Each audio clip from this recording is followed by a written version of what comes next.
만성적으로 허리가 좋지 않거나 아니면은 뭐 특별히 허리 통증이 없었던 분들도 간혹 기침을 하다가 허리 통증이 악화되기도 하고, 심하면 기침하다가 주저앉아서 뭐 응급실에 실려간다던가 뭐 이런 일도 벌어지는데, 이런 현상이 나타나는 근본적인 이유는 전에 그 허리 통증의 원인이 극돌기 사이에 그 연부 조직에 손상이 생겨서 나타난다고 말씀드렸는데요. 바로 이 기침을 할 때 이 연부 조직에서 연결된 근막이 복근까지 연결되어 있기 때문에 그 복근이 잡아당겨지면서 이 연부 조직을 자극해서 통증이 나타나는 것입니다. 이 허리 통증을, 기침이나 재채기 할 때 허리 통증을 디스크 때문이라고 설명하는 경우도 있는데요. 사실 MRI를 찍어보면 디스크 이상이 보이는 경우도 있고 그렇지 않은 경우도 있기 때문에 이 기침할 때 생긴 통증을 허리 디스크라고 오인해서는 안 된다고 생각합니다. 해부 사진을 보시면 이런 사실을 더 정확하게 이해할 수 있는데요. 여기 보시면은 이 부분, 화살표로 표시한 부분이 극돌기 쪽입니다. 이 부분에 손상이 생겨가지고 요통을 유발하게 되는데, 여기 보시면 이 흰 부분이 근막인데 이 근막이 쭉 이어져서 여기 복근으로 이어집니다. 기침을 할 때 복근이 긴장하면서 이 근막을 잡아당기게 되고요. 여기 극돌기 쪽에 있는 손상을 자극해서 허리 통증이 심해지는 것입니다.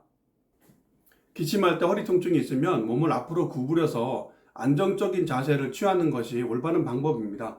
주변에 벽이나 가구 같은 지형 지물을 이용해서 잡고 지탱해 준다면 훨씬 더 도움이 될 것입니다.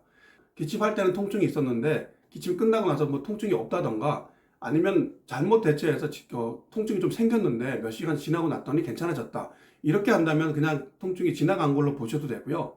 그리고 아주 제대로 잘못 대처해서 통증이 갑자기 심해져서 쓰러진다던가 이렇게 돼서 응급실로 뭐 병원에 간다던가 했을 때 꼭 기억하셔야 될 게, 응급으로 MRI 같은 걸 촬영해서 설령 허리 디스크 파열이 보인다고 해도 내가 기침하는 순간 허리 디스크가 파열됐구나 이렇게 생각해서는 절대 안 된다는 것입니다.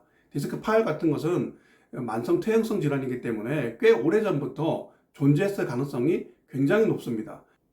기침할 때마다 허리가 불안하고 통증이 심해져서 뭐 일상생활에 좀 지장을 받는 그런 경우가 있는데, 이럴 때는 좀 치료가 필요할 수 있습니다. 극돌기 연부 조직에서 그 앞통점을 찾아서 그 앞통점을 치료하게 되면 손상된 근막이 회복이 되면서 통증이 가라앉는 것을 볼 수 있습니다.